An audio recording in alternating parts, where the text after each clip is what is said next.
Welcome to Business Today. This morning we'll be taking a look at the spices subsector. And globally, the market, valued at over $13 billion, is expected to grow significantly within the next few years. The spices sector presents an opportunity for economic transformation and export expansion, especially for nations like Nigeria, endowed with rich agricultural diversity and favorable tropical climates. Today, we explore how Nigeria's spice sector is poised for growth with the right investment in skills development, quality standards, and value addition processes. My name is Oduayo Soya. Thank you for joining us on the program this morning. We'll take a short break, but we'll be right back. Don't go away.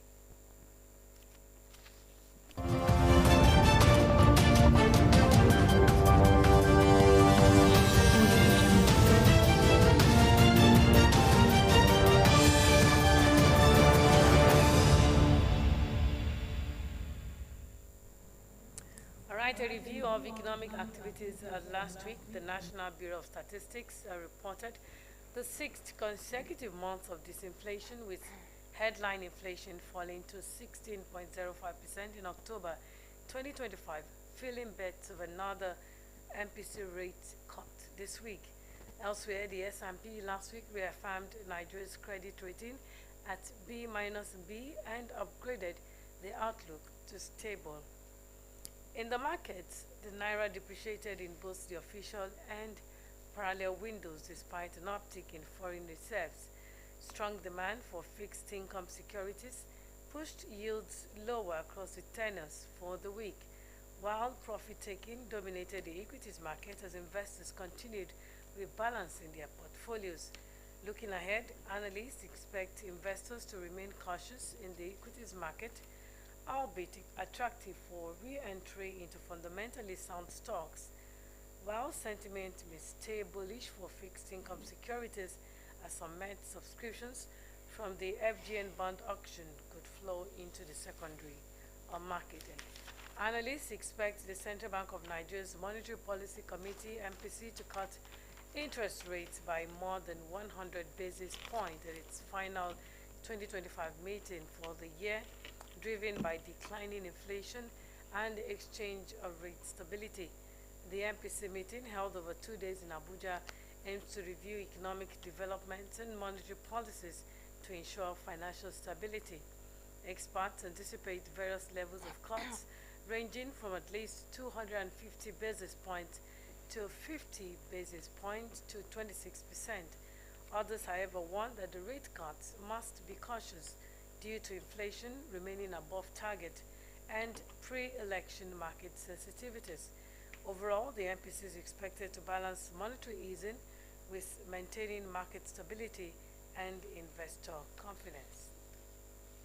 States across Nigeria owe a total of 1.06 trillion naira to contractors and retirees despite record revenue inflows in 2024, and this is according to Budget's 2025 State of State report.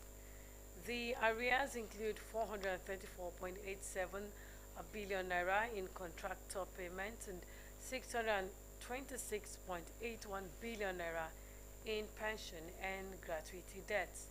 30 states reported outstanding debts in these categories, with Kaduna owing the most at 139.36 billion naira, including 56.07 billion to contractors and 83.29 billion naira in pensions and gratuities. Ogun came second with 107.18 billion naira in arrears, followed by Benue 99.68 billion, Edo 95.46 billion, and Enugu 90.18 billion. These top 10 states account for nearly half of the total 1.06 trillion owed nationwide. Some states such as Borno, Kano, and Nasarawa reported no arrears, while Lagos had minimal contractor debts of 48.74 million and no pension backlog. Budget report also notes additional liabilities, including salary and staff claims at 33.74 billion naira, judgment debts 62.33 billion, and other liabilities 73.25 billion. The report attributes the growing debt burden to structural weaknesses rising personnel costs, and long-standing pension backlog. Nigeria received about 149,500 metric tons of petrol, equivalent to 194.35 million liters between November 21 and 25, 2025. As shipments surged after the federal government suspended a planned 15% import duty on petrol and diesel. The duty, initially approved by President Bola Tinubu in October to protect domestic refiners and stabilize the market, was postponed to the first quarter of 2026, prompting a rush of fuel imports. Tinkan Island port handled the largest volume with 58,500 metric tons over 2 days, while Calabar and Warri ports received 46,000 and 45,000 metric tons. The postponement of the import duty allowed petroleum marketers to increase imports, competing with local refined fuel prices that dropped following the price cut by Dangote of petroleum industry. All right, joining me this morning to take a look at the spices market is Jesu Tofumi Olajide. She is she is a player in the spices sector, and today we'll be taking a look at the Nigerian spices market. Thank you so much for joining us on business today. Thank you. It's good to have you in the studio once again. Thank you so much. It's good to be here. Now, so how does it feel to be a player in the spices subsector? Well, being a player, it makes me feel excited. It brings out that creative part of me, because with spices you are able to create various things, you're able to mix various things together, and it gives that sense of purpose, it gives that fulfillment that you're actually helping people to stay more healthy and use more of natural seasonings in place of harmful seasonings that are dangerous to one's health. So it gives me that fulfillment. But when you say harmful seasonings, we know that some of these seasonings actually have natural ingredients in that. Yes. So how harmful, and why are they harmful if they have this natural ingredients in them too? Some do, but they still include this sweetness. Some still include additives. Some still include preservatives that are actually harmful to the human body. Okay. So they are not just pure spices and herbs. Some enhancers are still being added to enhance the taste of the meals. And so which spices are the most economically significant in Nigeria? Oh, we have so many, but the ones that are generally and they are economically, we have ginger. That one is in Nigeria. We are, let me say, in the world, our ginger is the best. We are one of the top producers of ginger in the world. We have your yellow ginger, which everybody knows as turmeric. We have, because of it's generally been known for its anti-inflammatory properties, so it's been high in demand. The demand for ginger is high. You have your chili pepper. It's being used daily. You use chili every time, whether you're at Arudu, your Shombo.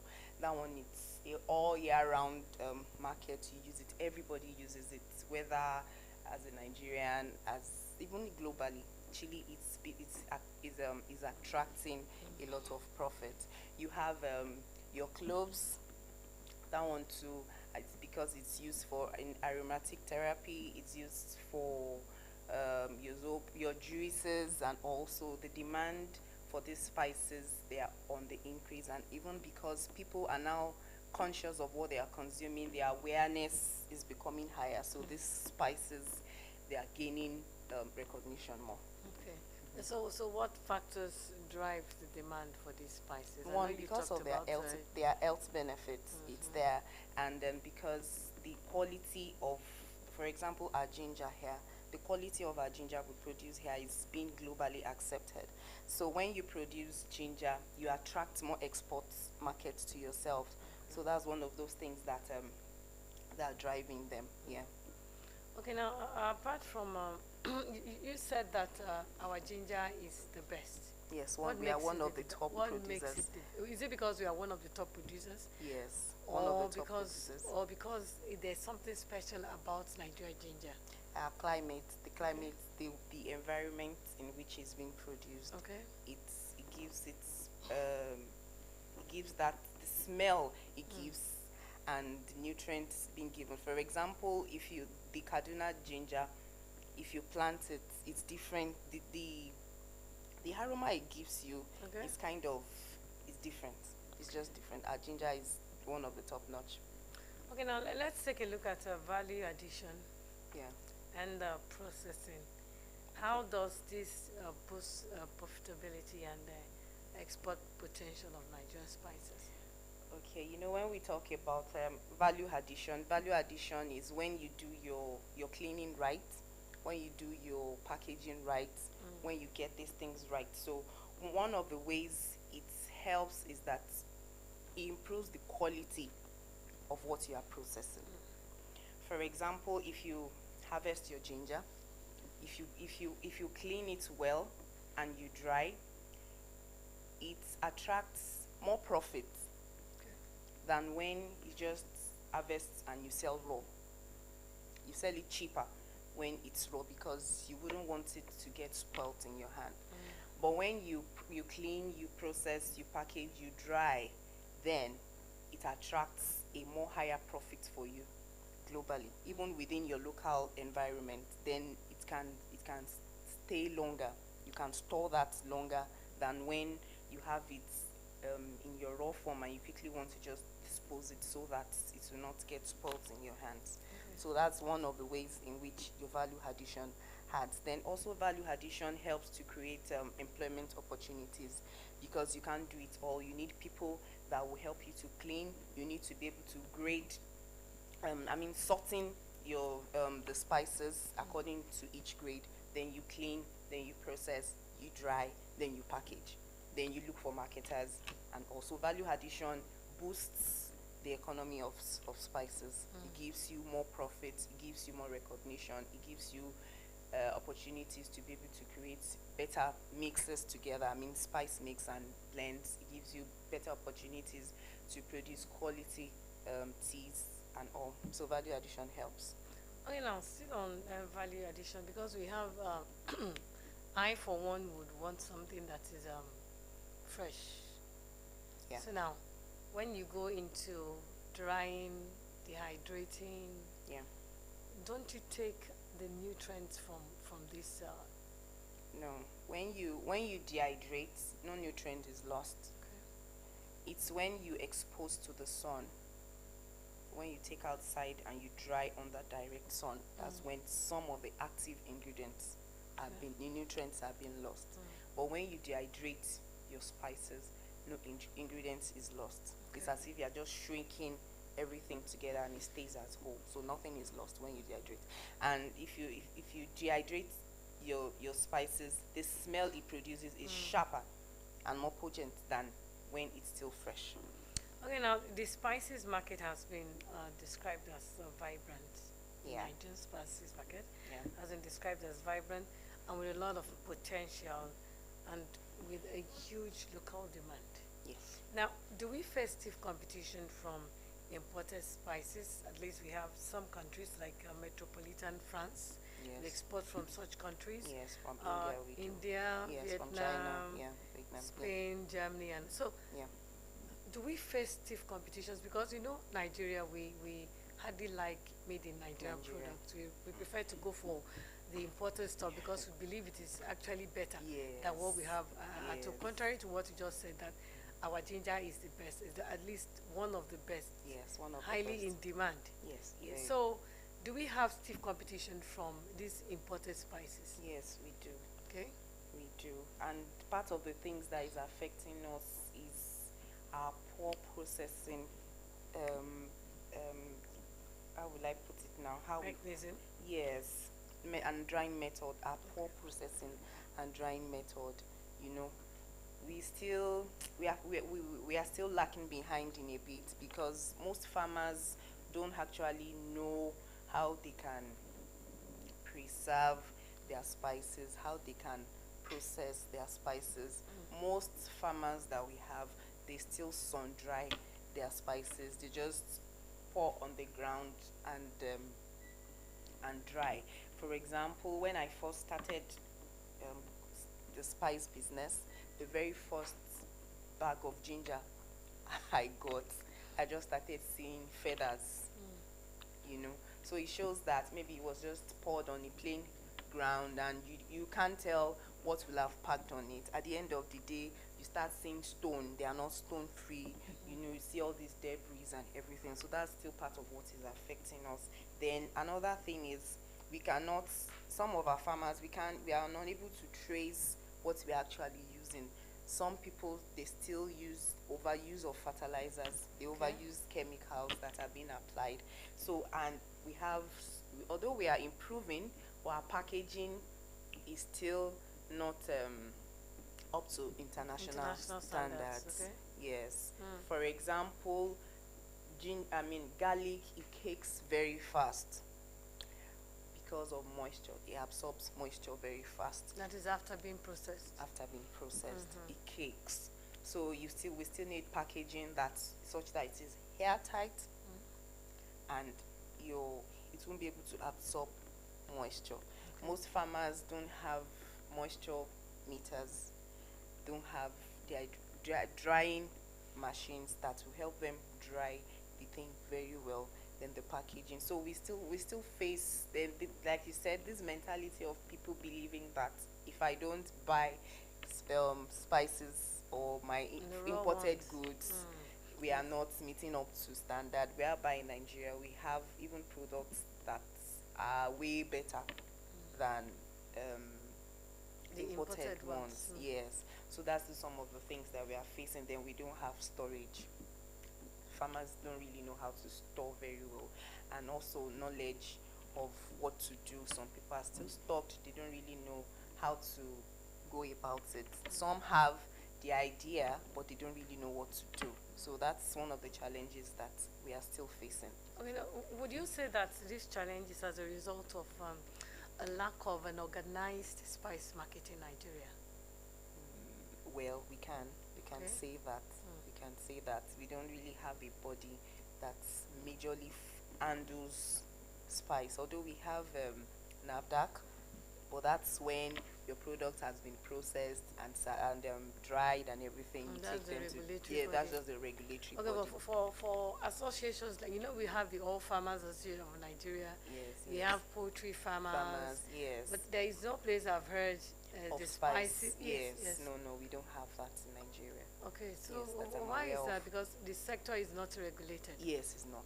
We can just say that it's not. Okay. So what's the place of education and training in enhancing the quality and consistency of the industry? Well, educating the farmer, one will help them to produce better. The quality of what they are producing will be better. It will give them an edge over in competition. They'll be able to compete better. They'll be able to negotiate better in terms of pricing. You understand? Then they will be able to handle their post-harvest processing better. They are knowledgeable about how to handle what I've planted. This is how I'm going to preserve it for future. For example, last year we had, let me say this year, the